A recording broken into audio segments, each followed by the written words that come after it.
ఎప్పటికప్పుడు తాజా వార్తలను అందిస్తున్న Hindu news 9. Welcome to Hindu news 9.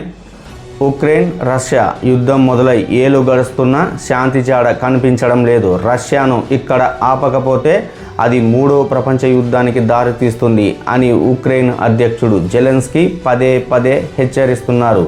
అసలు మూడవ ప్రపంచ యుద్ధం అంచున ఉందా? భారత్ ఈ యుద్ధంలో భాగస్వామి అవుతుందా లేదా అనేది ఈరోజు మన ప్రత్యేక కథనం.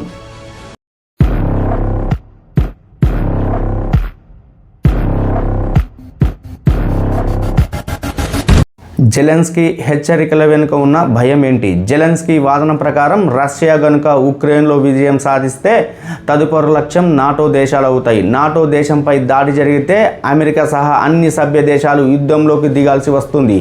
ఇది జరిగితే అధికారికంగా మూడవ ప్రపంచ యుద్ధం మొదలైనట్లే. అభివృద్ధి చెందిన దేశాలకు టెక్నాలజీయే శాపం. అభివృద్ధి చెందిన దేశాలు ఈ యుద్ధంలో అత్యంత భీకర నష్టాన్ని చూస్తాయి. న్యూక్లియర్ ముప్పు, అగ్రరాజ్యాల వద్ద ఉన్న అణువస్త్రాలు ప్రయోగిస్తే ఆధునిక నగరాలు నివాస యోగం కాకుండా పోతాయి. డిజిటల్ బ్లాక్అవుట్, సైబర్ దాడుల వల్ల బ్యాంకులు, ఆసుపత్రులు, విద్యుత్ వ్యవస్థలు పూర్తిగా స్తంభిస్తాయి. టెక్నాలజీపై అతిగా ఆధారపడడం వారికి శాపంగా మారుతుంది. పేద దేశాలు యుద్ధ క్షేత్రంలో లేకపోయినా పరోక్షంగా నాశనం అవుతాయి. ఆహార భద్రత దృష్ట్యా రష్యా, ఉక్రెయిన్ వంటి దేశాలు ప్రపంచానికి ధాన్యపు గాదెలు లాంటివి. యుద్ధం వల్ల గోధుమలు, ఎరువుల సరఫరా ఆగిపోయి పేద దేశాల్లో కరువు తాండవిస్తోంది. ద్రవ్యోల్బణం, చమురు ధరలు పెరగడం వల్ల రవాణా ఖర్చులు పెరిగి సామాన్యుడికి ఒక పూట భోజనం కూడా భారం అవుతుంది. దీంట్లో భారత పాత్ర ఏంటి? భారత్ యుద్ధానికి వెళ్తుందా లేక శాంతి పట్టణం వహిస్తుందా? అందరి కళ్ళు ఇప్పుడు భారత్ మీదనే ఉన్నాయి. భారత్ ఈ యుద్ధంలో పాల్గొంటుందా? తటస్థ వైఖరి. భారత్ మొదటి నుంచే ఇది యుగం కాదు, చర్చల ద్వారా పరిష్కరించుకోవాలనే విధానాన్ని అవలంబిస్తోంది. భారత్ నేరుగా యుద్ధంలో పాల్గొనే అవకాశం చాలా తక్కువ.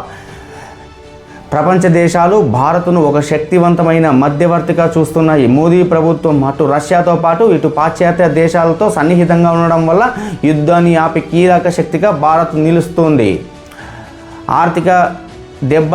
భారత్ యుద్ధంలో దిగకపోయినా ఎగుమతులు, దిగుమతులు ఆగిపోవడం వల్ల భారత ఆర్థిక వ్యవస్థపై ఒత్తిడి పెరుగుతుంది. కానీ రక్షణ రంగంలో స్వయం సమృద్ధి, ఆత్మనిర్భర్ భారత్ ఉండడం భారత్కు కలిసి వచ్చే అవకాశం. మూడవ ప్రపంచ యుద్ధం వస్తే గెలిచేది దేశం ఏదీ ఉండదు, కేవలం ఓడిపోయిన మానవాళి మాత్రమే ఉంటుంది. భారత్ వంటి దేశాలు శాంతి మంత్రం పఠిస్తున్న అగ్రరాజ్యాలు పంతాలు ఎటు దారి తీస్తాయో వేచి చూడాలి. ఇదే ఇప్పటి వరకు ఉన్న సమాచారం. జై హింద్, భారత్ మాతాకు జై.